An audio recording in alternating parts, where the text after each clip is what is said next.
Hello and welcome. We put the spotlight tonight on our Filipina athletes. I'm Boom Gonzalez. And I'm Jaime Escalon. Things are about to get fierce as we have the UST Growling Tigresses in the studio. This is Starting Lineup. JD!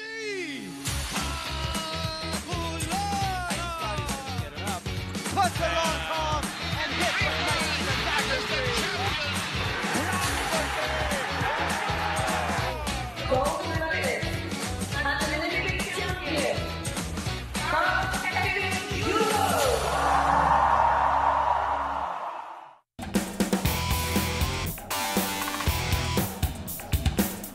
They are growling for more in the upcoming UAP Season 88 Women's Basketball Tournament and ready to take back the crown. Let's welcome the UST Growling Tigresses, head coach Heidi Ong, Eka Soriano, CJ Maglupay, and Karil Sherba back here on the show. CJ, first time.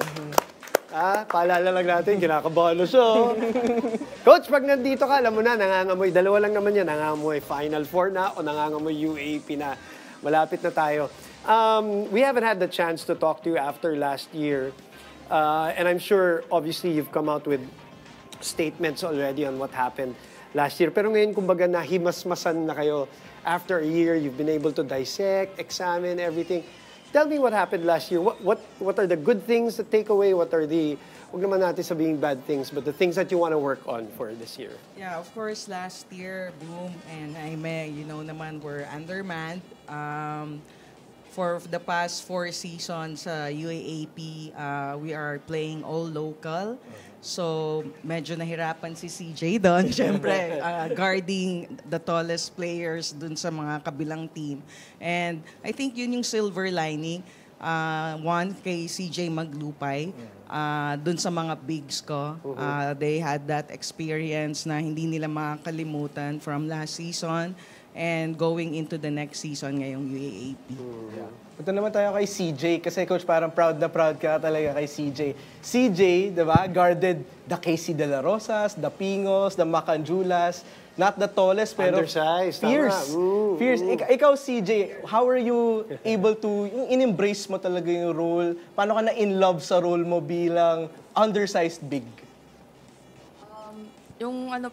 Yung bata pa po kasi ako, inaaral ko din yung ilalim na forward.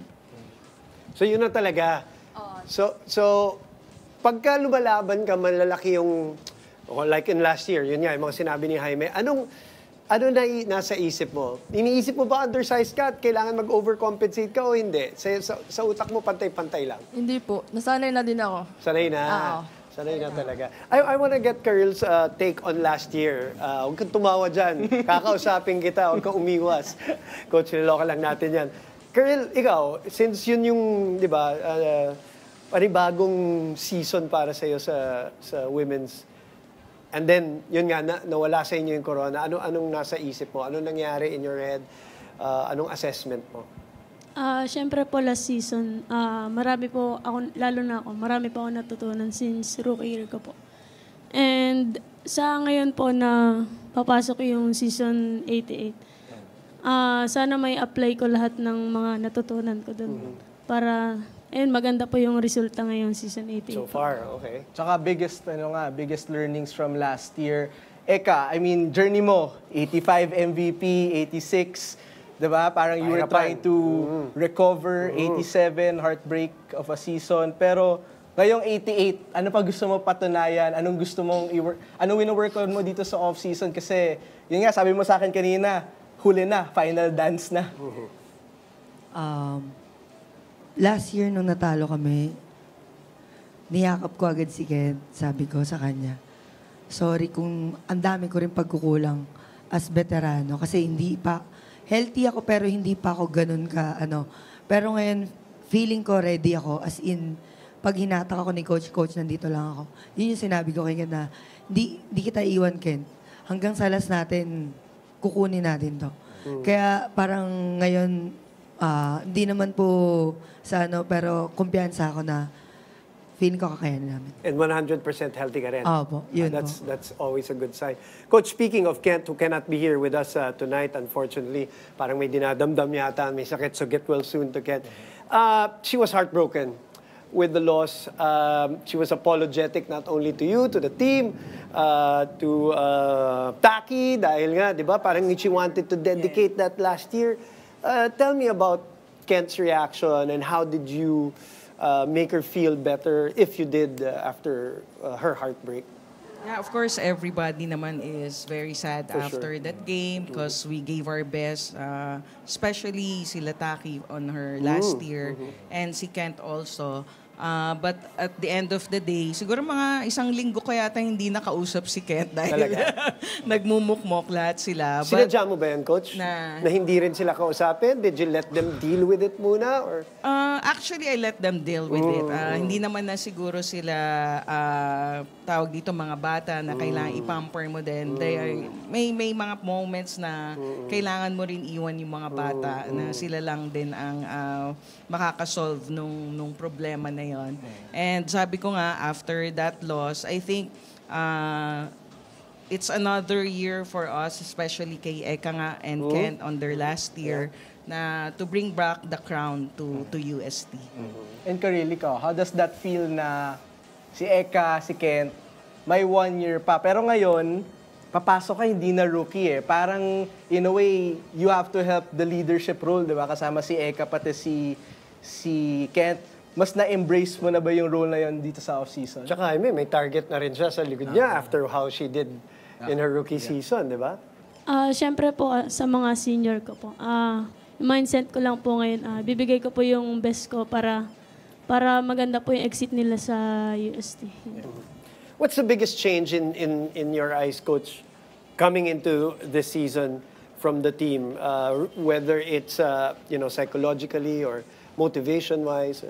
I think we're now na mag-host din yung UST. Yun, We're very na. excited also. Siyempre, we want to give it back rin sa community ng UST to give them another championship dahil host kami. Number 2, in regards to our team, ngayon nga sabi ko kay Jaime kanina, I have a foreign student now na will be playing for us, si Oma Onyanwa. Malaki. It's a big integral part. Hindi na masyado mahirapan si CJ. So, yun I think yung pinaka big change ng composition ng team ngayon. Literally big change. Yeah, big change. Kasi sinabi nga ni Coach, you guys are the host, di ba? Kayo yung host.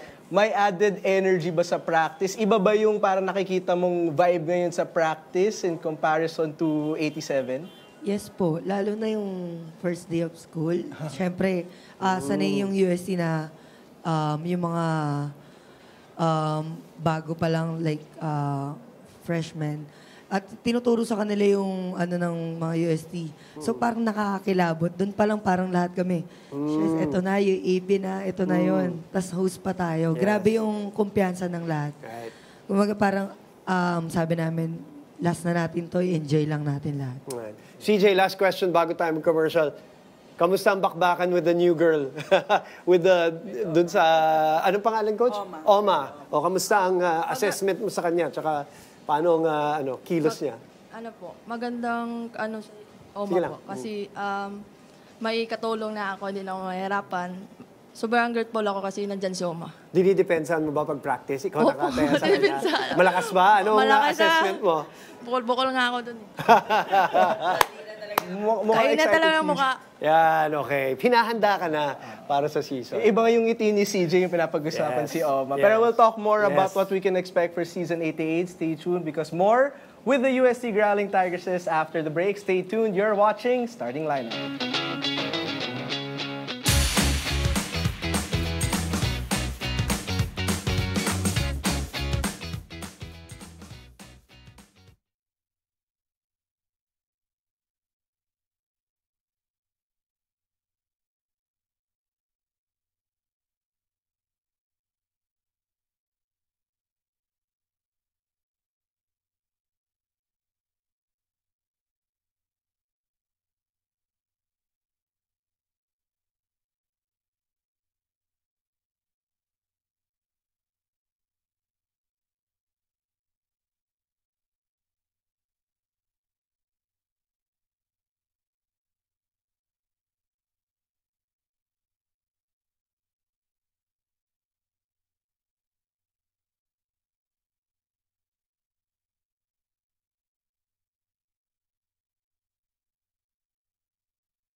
Welcome back to Starting Lineup. Still with us are the UST Growling Tigresses, Head Coach Heidi Ong, Eka Soriano, CJ Maglupay, and Karil Sherba. Guys, we're still here.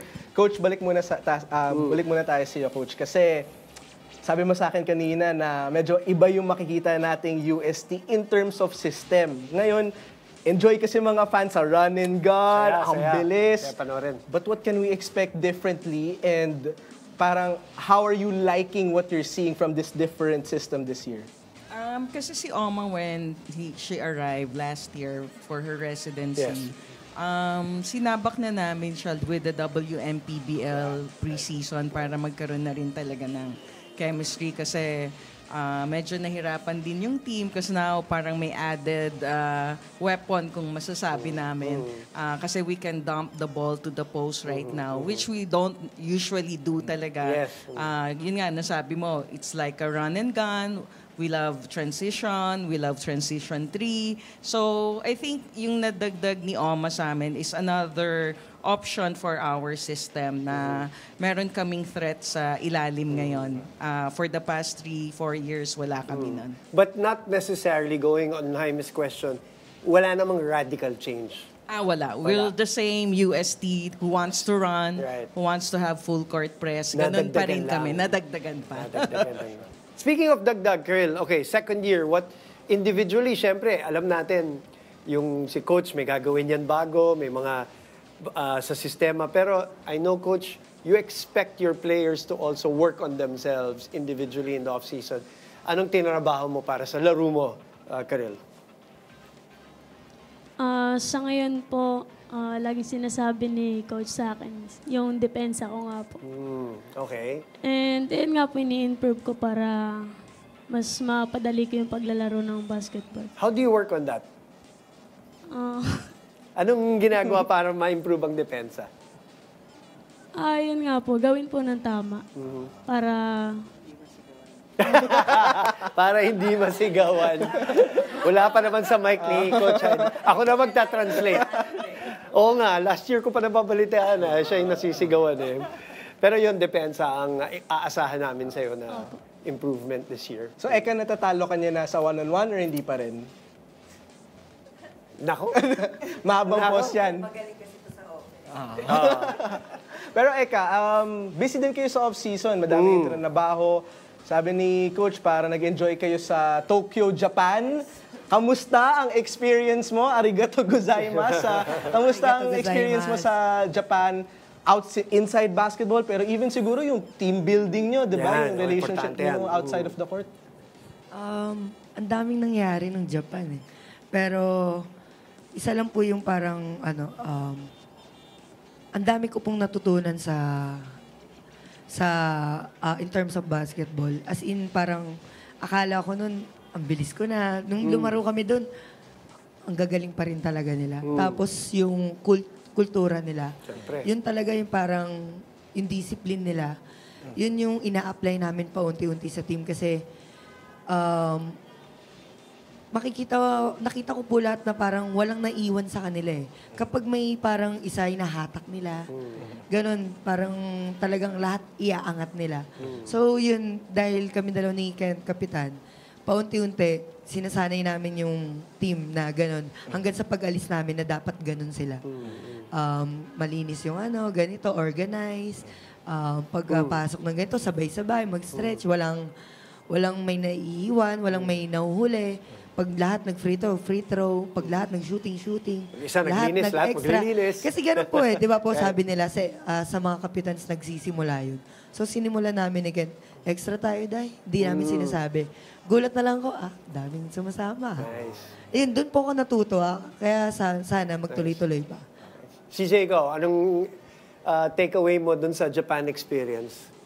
Sobrang grateful ako doon po kasi ang dami kong natutunan doon. Tulad ng? Doon sa court nila, ang linis nila. Tapos grabe yung respeto nila sa mga tao. Tapos paano sila maglaro doon sa loob ng court, yung communication nila. Parang natutunan ko lahat doon. Coach, basketball-wise, tell me about Japan. What did they learn? What did you learn? I'm sure ganun ka rin, di ba? You pick up some things also as a coach. Sabi ko nga sa kanila, hindi pwedeng parang a blink of an eye. Pag pumikit ka lang, yung tao mo backdoor na. Kakat na sa'yo. Bibilis, no? Tsaka dapat mentally focus sila on what we're doing. Tapos pag nagta-time out kami on the adjustment, dapat ma-adapt nila kagad. I think yung tuloy-tuloy na 6 games namin against dun sa mga Tokyo University. As a coach, of course, yung sistema nila, syempre, pag pumupunta ka naman internationally, you ask questions kung paano nila ginagawa yung sistema nila, especially on the defense. Kaya that's why, pagbalik namin, sabi ko yung focus ko talaga is how the Japanese play their defense individually and team defense, which is yung ball pressure, help side, as in sobrang discipline talaga. Even if hindi kami makashoot, and sabi ko nga ma-perfect or makuha lang namin 60-70% of how the Japanese play their defense. Sabi ko, sobrang grateful na ako. So yun pala abangan natin this year. That defensive pressure added to the run and gun UST offense. But Boom, they also talked about yung culture. And we talk about culture, Coach Heidi, tagal mo na si UST, the culture has been built, di ba? You guys even bow, di ba? Magbabaw kayo bago mag-sub. Yeah, from that.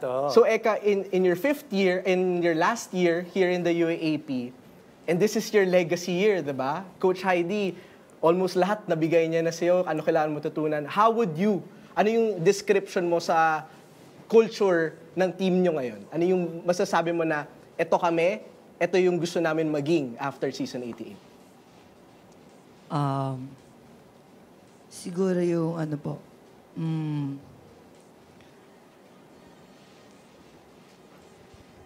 kasi ano kami, una, inconsistent talaga eh. Kumbaga, nagagawa po namin pero hindi siya consistent. So, yun po yung gusto kong maging, kumbaga, yung discipline talaga.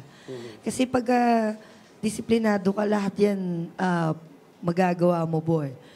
Pag, di ba, kumbaga as a player, magaling ka nga. Pero kung tatamad-tamad ka, wala kang disiplina sa katawan, walang nangyayari. Kumbaga, hanggang dun ka lang, hindi ka nag-i-improve. So, ganun sa amin. Parang yun yung gusto kong maging sa amin. Pag naging disiplinado kami, lahat yan, lahat ng papagawa ng mga coaches, lahat ng mga gusto namin magiging successful. Coach, as a parting shot for your team, I'm sure you're excited for the season. Good mix of veterans and some new blood also. Tell me about the prospects of the Tigresses. Plus Oma, what Plus I mentioned, Oma, of course, yes. I still have 2 rookies. Si Barbie Dahaw, coming from the high school girls, yung MVP natin. MVP lang. Okay, so... MVP lang natin. And one Phil Australian, si Erin McCallery. So that's my rookie players that's coming in for season 88. And of course, sabi ko nga, we just want to finish or to start the season 88 with a bang because of UST hosting. We're inviting yung mga lovers ng UAAP to watch the opening on September 19. Sa UST campus mismo with 25 to 30,000 audience, sinabi kanina ni Father Rodel. Kanina yung press conference, right? And of course, first time to have a team song. So maraming first time. So I hope yung season 88 na host ang UST will be a celebration because it's a jubilee year also. Yes, that's right. With our team, 'di ba, yung Strength in Motion, Hope in Action. So I'm hoping and praying na this season will bring back the crown to España. Well, the school is going all out for the opening ceremonies, so we expect the team to go all out to take back the crown this year. Good luck, stay healthy. Yan ang lagi namin sasabihin. Importante na lahat manatiling healthy for this season. Coach, maraming salamat sa oras. And good luck to everyone. Thank you very much for coming. All right, we will switch over to the Taraflex with some PVL talk when we return. Stay tuned. You're watching Starting Lineup.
Welcome back to Starting Lineup. A team on their own hot streak in the PVL has been the PLDT high-speed hitters. Let's talk more about their dominance, how they've been able to do it with our very own Ayel Estranero back here on the show. We had a whole pretty much week dedicated to this team, and rightfully so. They had all the elements to become a champion. They were heartbroken. Right? So many times. So many times. Yun pa lang eh. Parang enough motivation na. Let's talk about the secret sauce for PLDT, if it's a secret. Did you see this happening? Like, undefeated streak, which until now is still going on. Undefeated, that's something very impressive that they are doing right now.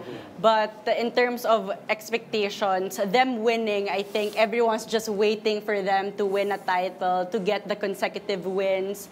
Because again, we always say this, athletes always say this, you have to go through the process. And they did go through the entire process. Napahaba yata sa kanila, partner. Because of all the injuries, because of, all the circumstances that they were in. Yeah. But it wouldn't be as sweet and as fulfilling if they didn't go through that entire process. Great point. And now I'm wondering, Boom, you said, no, diba? There's a secret sauce. But with that sauce, there's an added recipe na hindi ngayon pa lang natin natitingnan in Aliyah Malaluan. So now with Aliyah in the picture, Ayel, how can things unfold more with the triangle with Savvy, KKD, and now you have a player like Aliyah? Parang hindi nga lang triangle eh. Parang buong lineup. the wall. Buong lineup talaga. Well, for Aliyah Malaluan to be on the mix, Boom and I, we always talk about this off-air.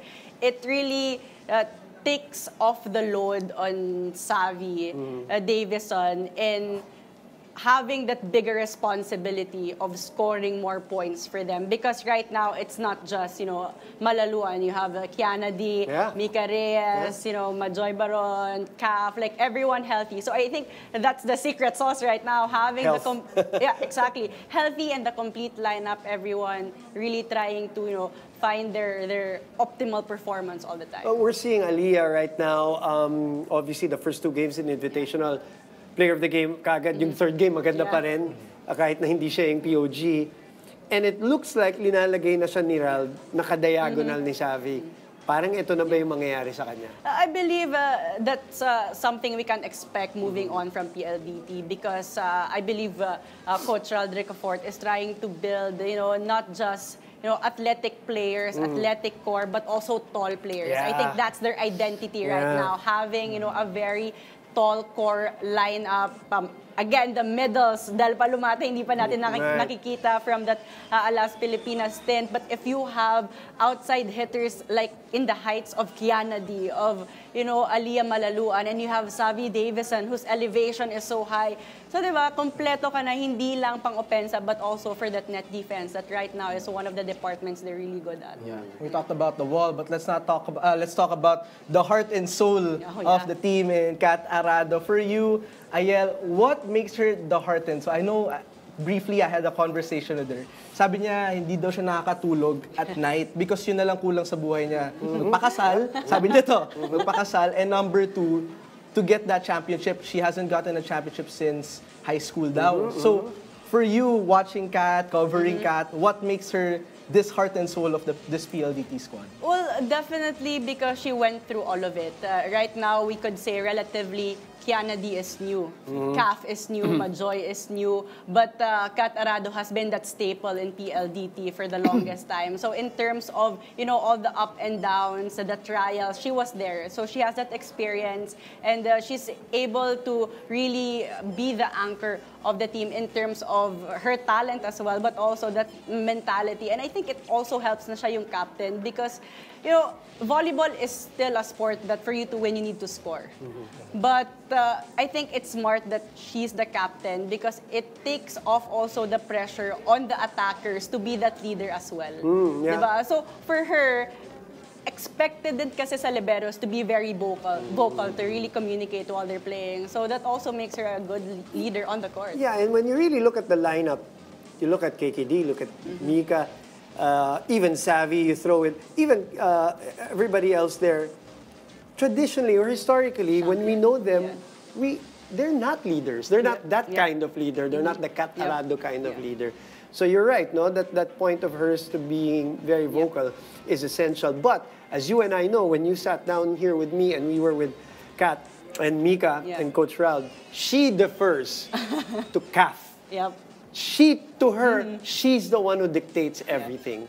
And a healthy Kim Fajardo is still lethal. Oh yeah, for sure. I mean, Kim Fajardo will always be Kim Fajardo, one of the top setters, one of the more veteran setters in the PVL. So with her being healthy, kitang-kita sa laro niya talaga na she's very confident with her playmaking. And it's not just Kat Arado. Even Mika Reyes also mentioned how they really look up on Kim Fajardo. But also, I think it's the setter role. Because even if you're not the captain as a setter, you know that you're playing probably the biggest role in terms of keeping it together. You have to be one of the most composed kasi lahat ng bola dadaan sa'yo. So, if you get pressured in crucial moments, other players might also get affected. Di ba sabi niya?